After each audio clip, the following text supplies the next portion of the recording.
Hello, welcome back. Um, I'm a little under the weather, a little sick right now, so I'm actually going to avoid doing a tasting for this video.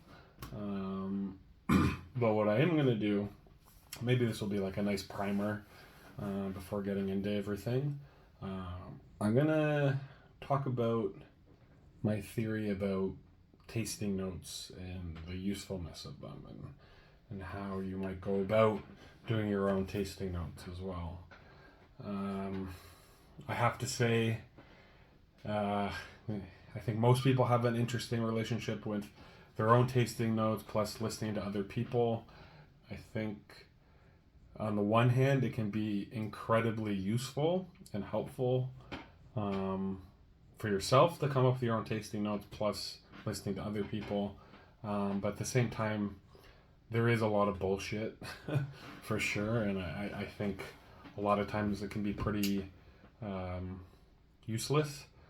So I kind of want to talk about both of those aspects. In addition, I'm going to try to direct this video at two different types of people. The first person will be maybe a bit more of a novice when it comes to drinking spirits and alcohol in general, and how they might view tasting notes, in the sense that, like, I remember when I first started, and I would read a label and it would say, "Oh, this wine has notes of orange peel and blah blah blah blah blah," and then I would go home and I would taste it and be like, "Well, I don't get any orange peel. This is a bunch of bullshit."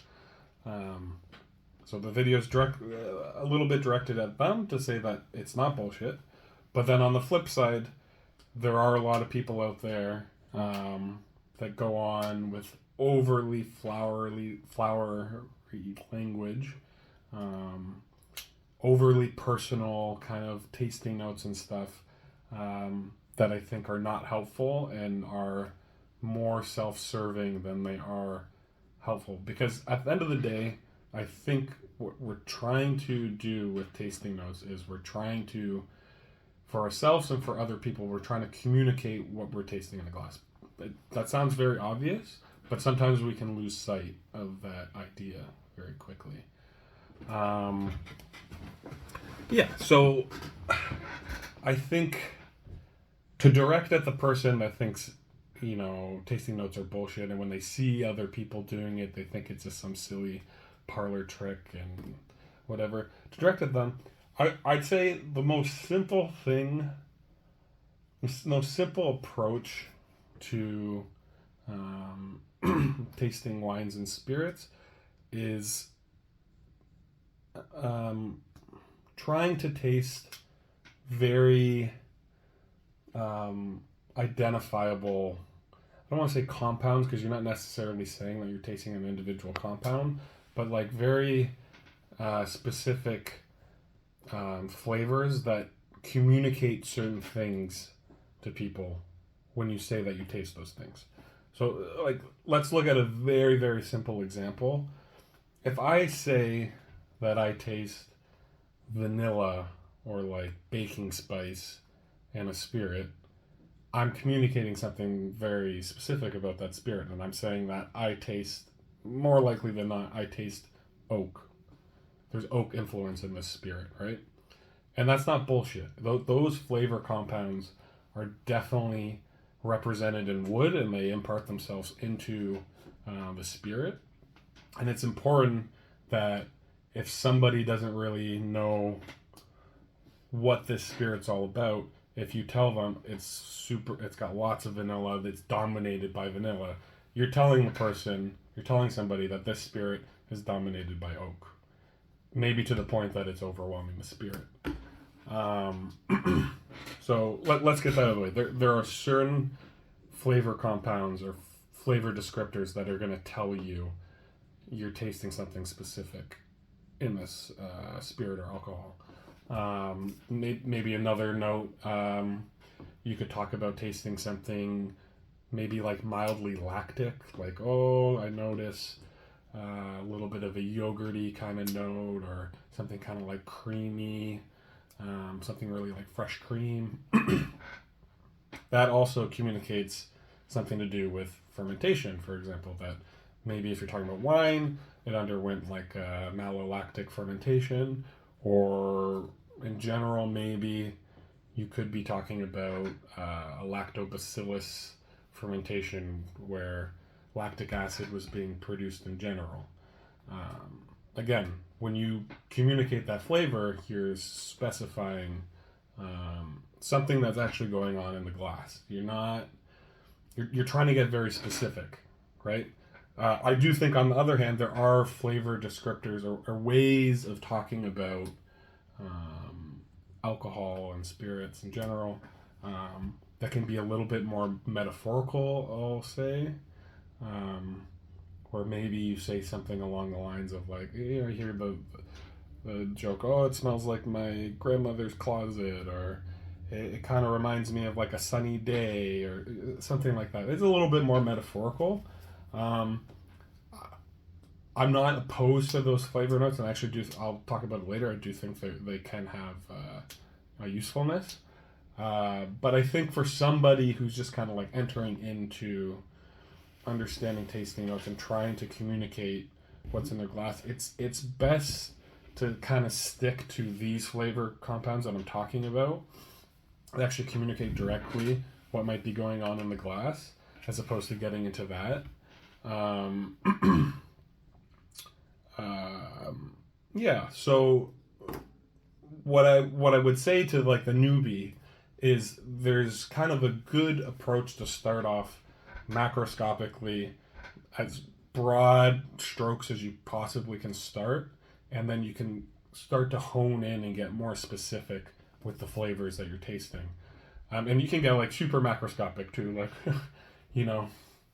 you're tasting a mezcal, and you put your nose in there going, it smells like mezcal. That's as macroscopic as you get. I know that sounds silly and like not helpful, but you could go there, because maybe the mezcal that you're smelling doesn't smell like a typical mezcal. You're like, oh, this doesn't really smell like mezcal to me, but it is a mezcal. But that could be helpful. It's not super helpful, but it's starting broad, and then we'll get more and more specific.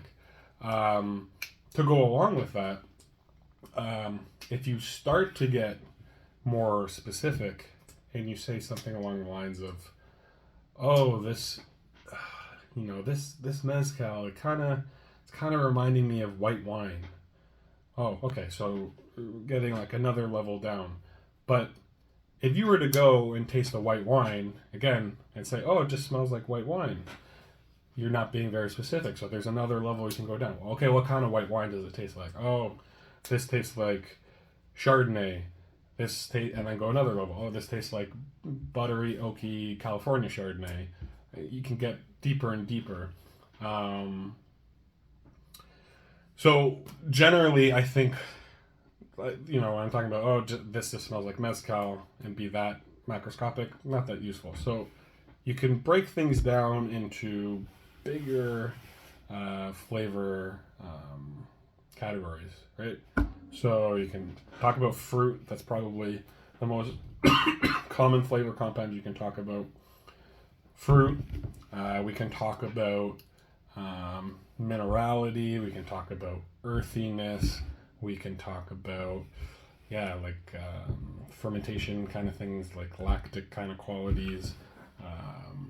What else? We can talk about your oak characteristics, like I was talking about before, your vanillas and all that kind of stuff. Those are macroscopic. But then like, let's get more specific. So like, for example, let's look at fruit. Let's get more specific with fruit. So what kind of fruit are you tasting? And let's not get into specific fruits yet. Is it more red fruited? So red fruits would be like your red currants, your red strawberries, red raspberry. Those kind of have a general flavor. We'll just call them red. They're a little bit more bright, vibrant kind of fruit flavors. So you got like red fruit on one hand. And then on the other hand, maybe it's more dark fruited. So like blackberries, blueberries, plums, that sort of thing.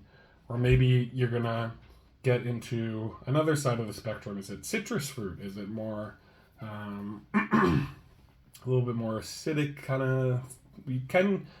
Here's something to note. Like when I say that something smells acidic, it doesn't actually smell acidic, right? But my brain has developed the association between smelling something that smells like lemons and knowing that when I put it in my mouth that it's going to be acidic. So there is this kind of loose association that we play with flavors. But when I smell it, does it smell like lemons? Does it have a bit more of that citrusy kind of aroma?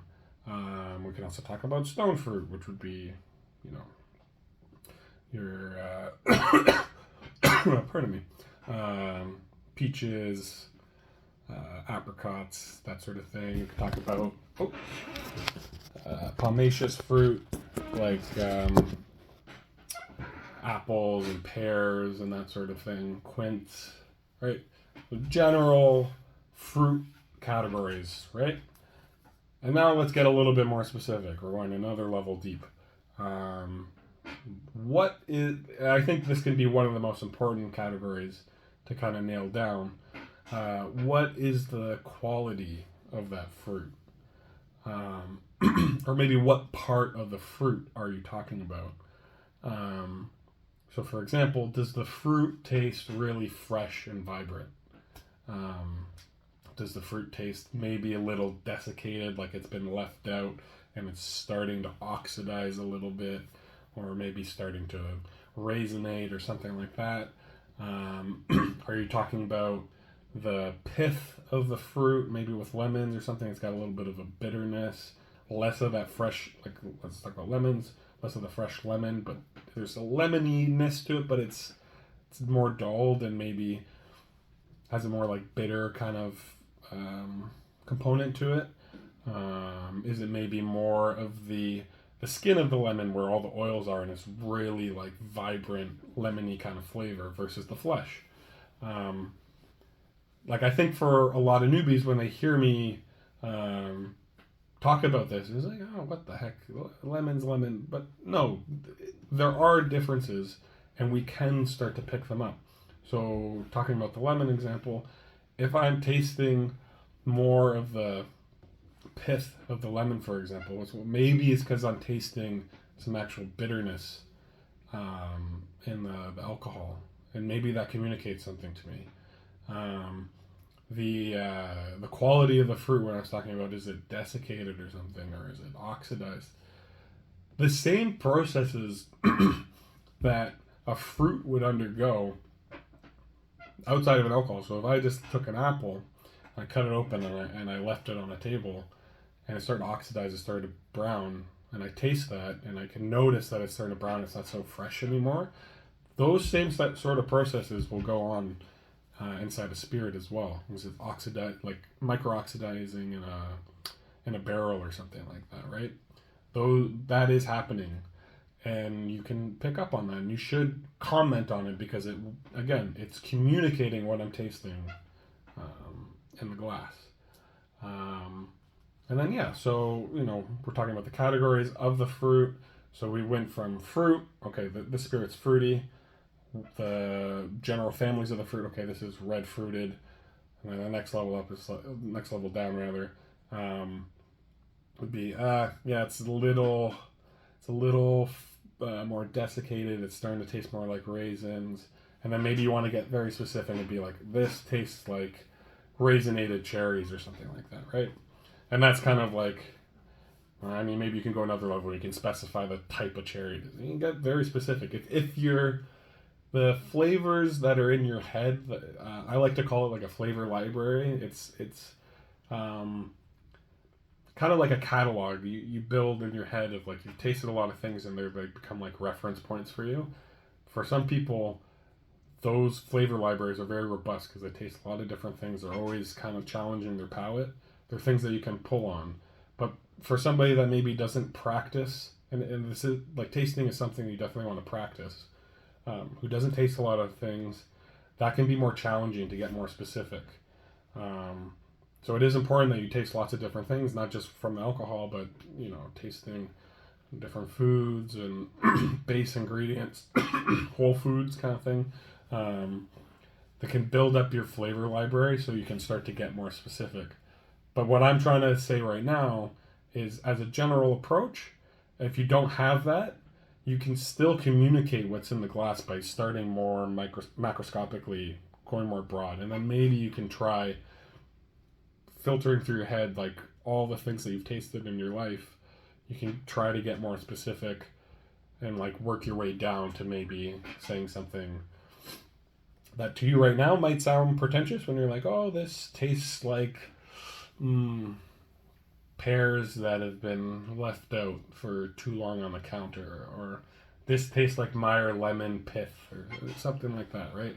That might be too specific for you, but you could slowly work your way down to communicating that. But again, this category of descriptors for tasting, I think, are very helpful, and they do communicate what's in your glass very effectively, and they're the most important descriptors to try to get down in tastings. So the other category, which I said I was going to get to, was the more kind of metaphorical, flowery kind of language, where maybe you don't mean that it specifically tastes like this thing, but maybe it just kind of reminds you, because you built maybe a certain association with this idea with what you're tasting. I think sometimes that can get a little excessive, and if somebody gets a little too poetic, I think you've lost the ability to try to communicate what you're tasting at that point. I don't always feel like it's super effective. And it's more about you showing off your poetic ability to describe what's in the glass, as opposed to, I actually want to communicate to this person what I taste. I think that might be contentious for some people, but this is the bullshit end of it for me. But that being said, I don't have an issue with using a little bit of poetic devices to describe something, and I do think it can be effective as a maybe helper, or like a little side note to so the main thing you should be doing is trying to describe these more specific flavor notes, but maybe something like this can help give somebody a more general idea of the quality of alcohol, or a spirit or wine or whatever that you're tasting. So for example, I've heard, I'm blanking on his name right now, big wine dude in Brooklyn. He owns a little wine bar or whatever, and apparently he's kind of taught his staff to try to describe the wine in terms of personalities of like celebrities and stuff like that. That might sound kind of ridiculous, and I do think it is a little bit, but he's just kind of having fun with it, which I'm not totally opposed to. But I do kind of get the idea of making this what's the word, anthropomorphic kind of descriptors, right? You're turning the alcohol into like you're personifying it, right? That can be helpful to a certain degree. Like maybe what you're tasting in the glass is very quiet, subdued. Again, this is metaphorical language that I'm using. It's quiet, subdued. It's got like a little bit of restraint to it. But if I'm gonna talk about like I'm talking to a person. If I sat there and I talked with them, maybe I'll start to get a little bit more out of it. That is a somewhat helpful descriptor about what you're tasting in the glass. The spirit that you're tasting is not immediately forthcoming. It'll take some time smelling it, and it'll slowly reveal itself to you. There are spirits that are like that, as opposed to maybe you're who's a good example? I don't know.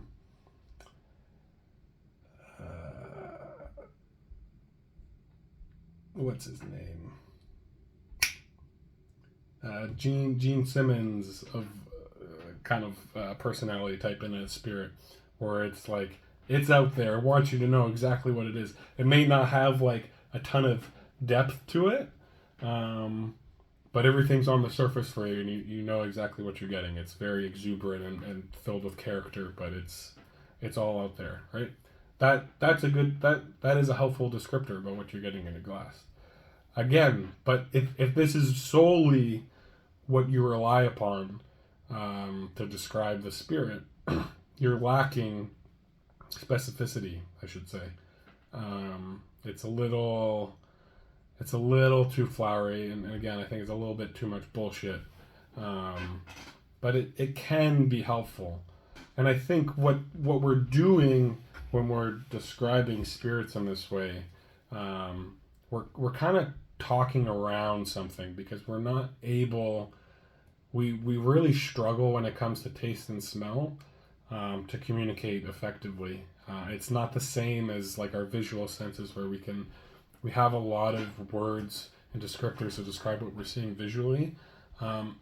We kind of struggle with taste and smell to be specific. So sometimes we have to use ways of talking around a subject, talking around a spirit or whatever we're tasting to try to communicate effectively. And I don't think it's complete bullshit. You just have to be careful how much you use it. But it is a useful way of doing things. And you have to understand too, like, even, like, let's look at the term tasting notes. Tasting, okay, fine, but notes referring to music. We're not tasting notes. It's not some synesthesia, like the phenomenon of like some people that can like smell color and all that kind of stuff. That's not what's going on. But we're kind of doing that when we speak metaphorically like this. We are synthesizing different ideas. So like notes, for example, like you often hear people will describe something as like, oh, it has a lot of high notes. That communicates effectively that we're talking about something that's bright and kind of shines through at the top, like a melody almost in music, right? Versus like, oh, it's really like the bass notes of a spirit would be something that's kind of like underlying the spirit, and you can kind of like, it's not there immediately, but if you sit there, you can see that it's kind of creating the structure, the general structure of the spirit. I think even in the term tasting notes, we're using metaphor to describe the act of tasting. So again, kind of go through a review.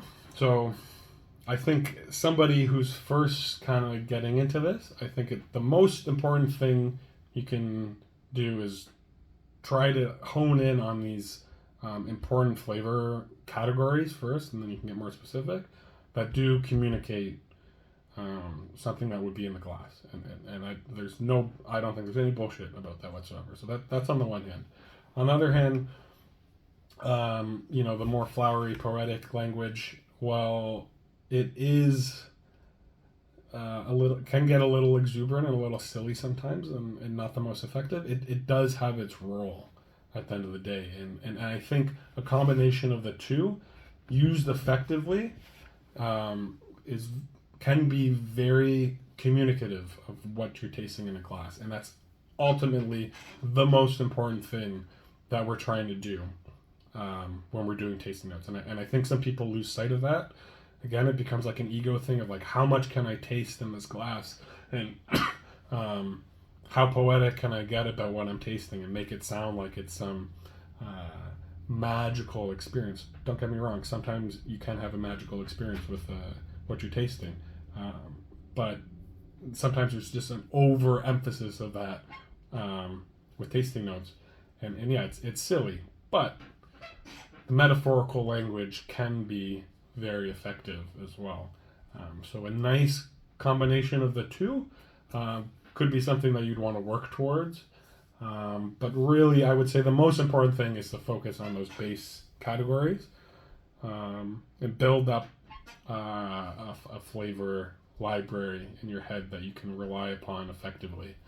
A couple ways to develop your palate. Again, tasting lots of different things.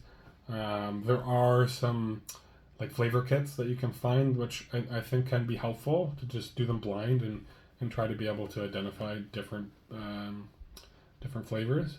I think when you're doing tastings, it is important to do them methodically and not just, you know, you can enjoy your spirits. Don't get me wrong. If you just want to sit back, watch TV, and enjoy your favorite spirit, go right ahead and have fun. That's what they're there for. But if you really want to get something out of it, and educate yourself a little bit, it's important to do tastings methodically.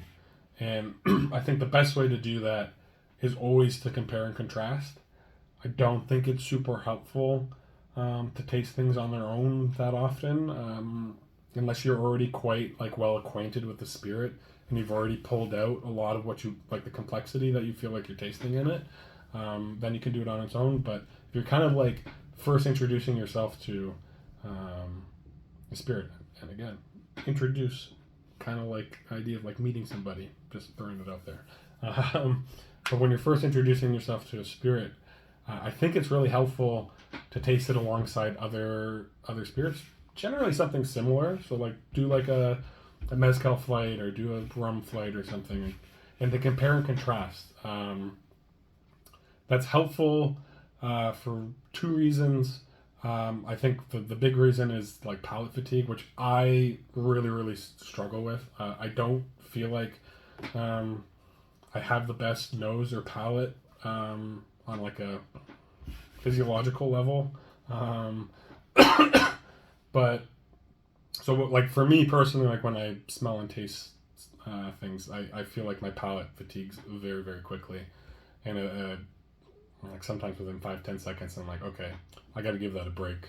But what can be helpful is when you're tasting alongside other things, you move on to something else and your palate gets refreshed by that new thing, and then you can go back afterwards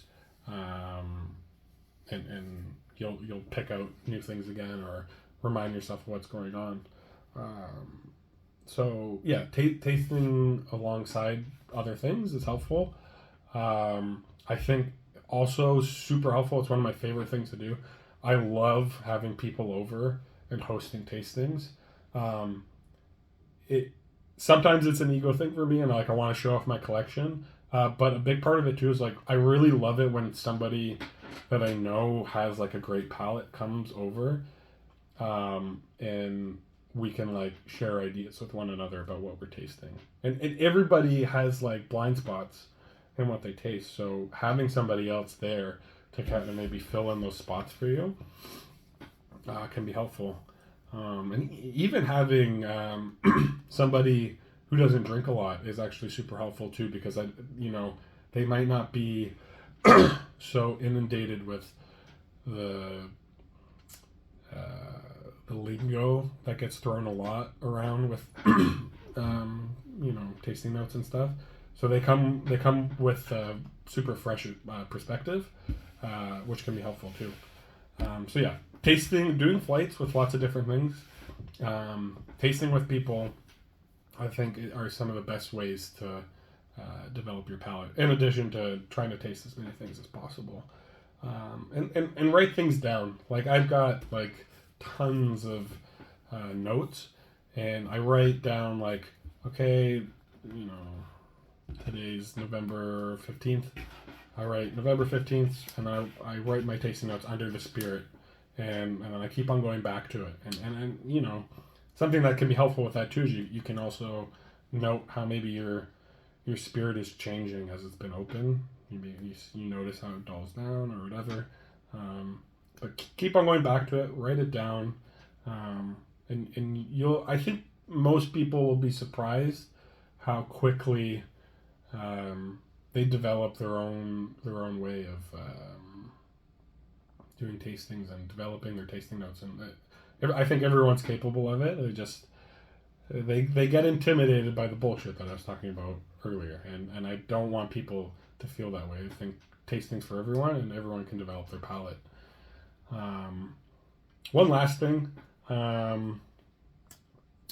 I've noticed a lot of approaches to taste things. I will say another thing that's really important to do with tasting is, again, keep on coming back to it. As in, like, you line up a flight, go through them once, smell them, write your notes, and just walk away. And then you can come back afterwards, do it again, maybe notice any differences, come back. I know some people like to add water to their spirits. I don't do this. I like to taste the spirits as they're intended. It is interesting to do with higher proof spirits. You can bring them down and you will start to notice different things might start to come out. But what I like to do that is I've noticed that when you drink your spirits, when you have completely drunk them down pretty much, and maybe there's like a drop left, I like to cap them with something to hold in the whatever aromas or whatever that are in there, and I'll leave it for a bit, like 10-15 minutes, and then I come back, and then I'll just smell it. And I notice you're almost doing maybe the same thing as adding the water. I don't know, maybe this is contentious, but you're smelling the spirit without the presence of alcohol anymore, because at that point, it's all like off gas. There's not really, there might be a little bit, but there's not much.